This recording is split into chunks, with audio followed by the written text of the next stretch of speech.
water sweeping over the land.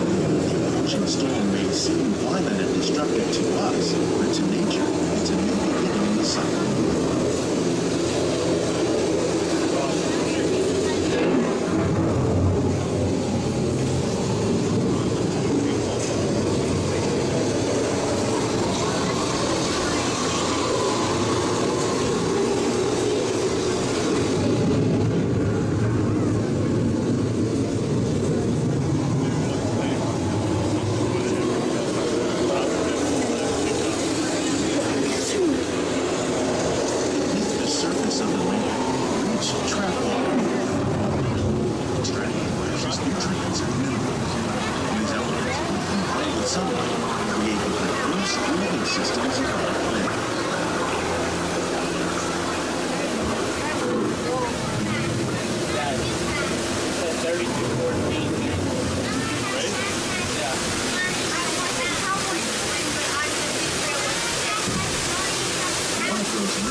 In the desert, nature has created a very different, but no less beautiful living system.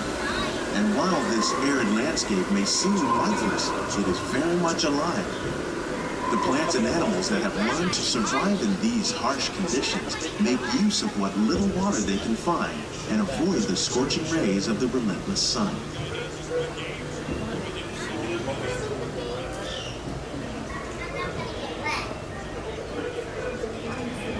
The American prairie once appeared as desolate as the desert, but over time, rainwater and nutrients gradually penetrated the hard surface of this land. Even the hooves of the mighty buffalo helped create the rich soil that would one day become home to the American farm.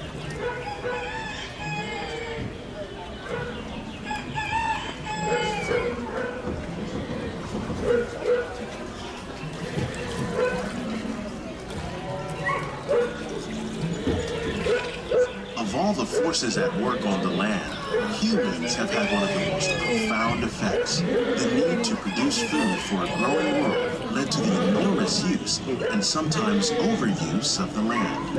In our search for more efficient ways to grow food, we often fail to realize the impact of our methods.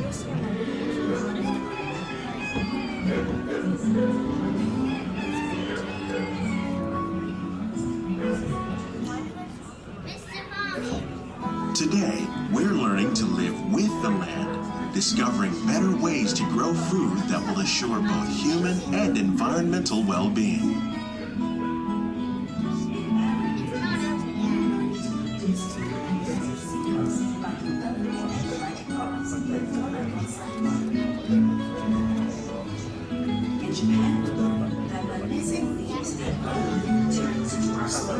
We can make farmland more fertile without the need for chemicals.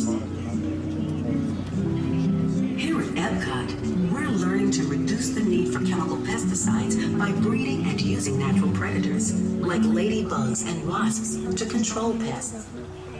In the farmlands across America, we're learning that by plowing under vegetation containing natural fertilizers, we can enrich the soil without the use of chemicals. In arid regions, we're learning to produce food on desert seacoasts by developing and planting crops that thrive on saltwater. In Japan,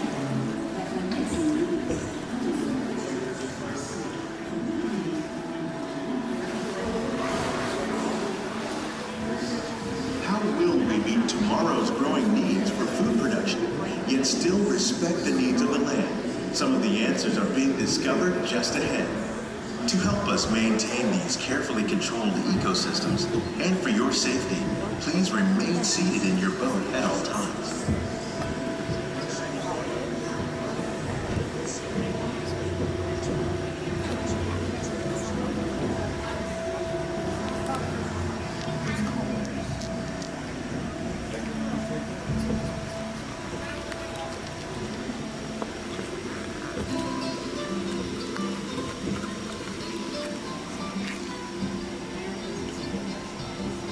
Welcome to our Glimmering Greenhouses, where scientists from EPCOT and the U.S. Department of Agriculture illuminate the wondrous gifts we receive from the land.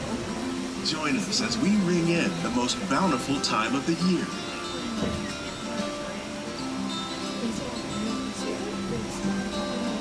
For some, it's difficult to imagine the holidays without winter and snow. But one of the most important holiday crops actually grows in the tropics. For centuries, farmers in Central America have cultivated cacao to make chocolate. In fact, cacao is chocolate's main ingredient. Today, people around the world are able to enjoy a variety of sweets and keep warm with a cup of hot cocoa, thanks to this tropical plant.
Holidays, you might not think of fish, but seafood is an essential part of many festive meals.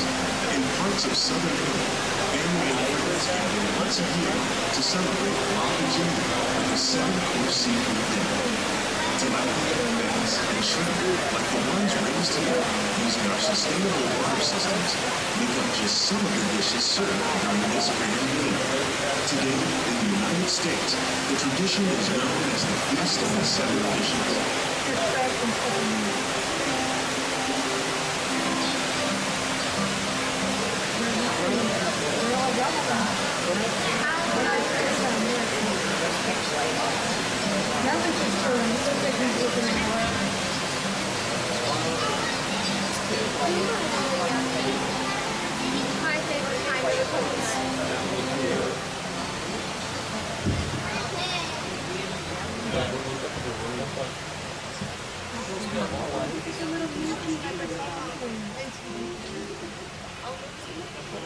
Citrus, like the oranges grown here, are common in Florida. But in Northern Europe, where fresh fruit is rare in winter, they're much harder to find, making them an extra special stocking stuffer.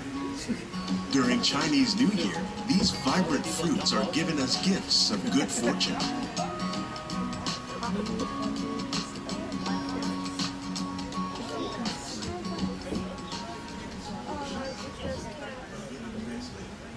Lemon tree.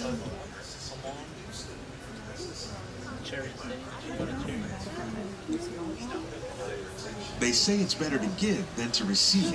And in this greenhouse, we're celebrating the holidays by giving back to the land using innovative farming techniques.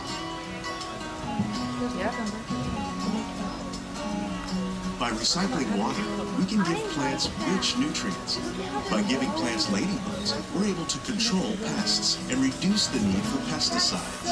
And by growing ground plants vertically, we give them better protection from disease. Oh, look at them. These are hydroponics. Hydroponics is so cool.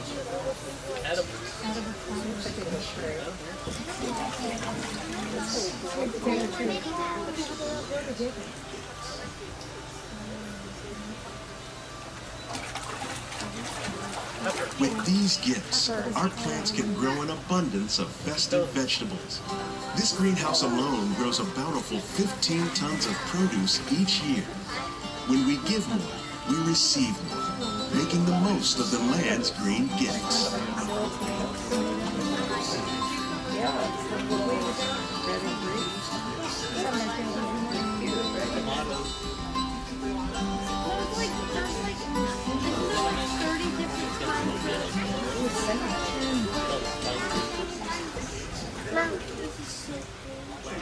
Many of the plants you see here help spice up the holidays.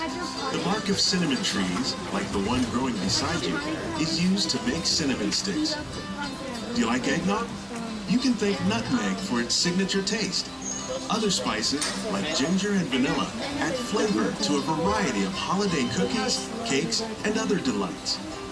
By cultivating these festive plants with care and good cheer, EPCOT scientists are able to celebrate the holidays with the land's many gifts.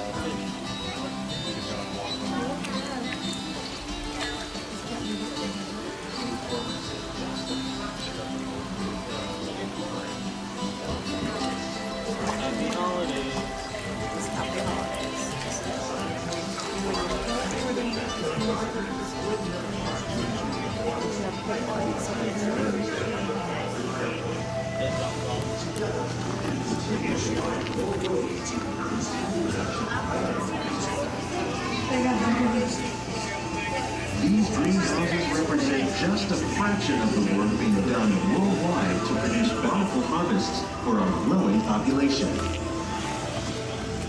Scientists, farmers, and even backyard gardeners are doing their part to improve the quantity and quality of foods that we all rely upon. Together, we can continue to find more ways to increase food production and protect our precious natural environment. Only then will we truly be living with the land.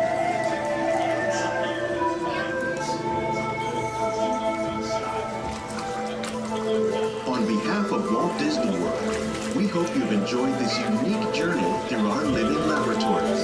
If you'd like a closer look, then check out the behind-the-scenes walking tour. A chance for the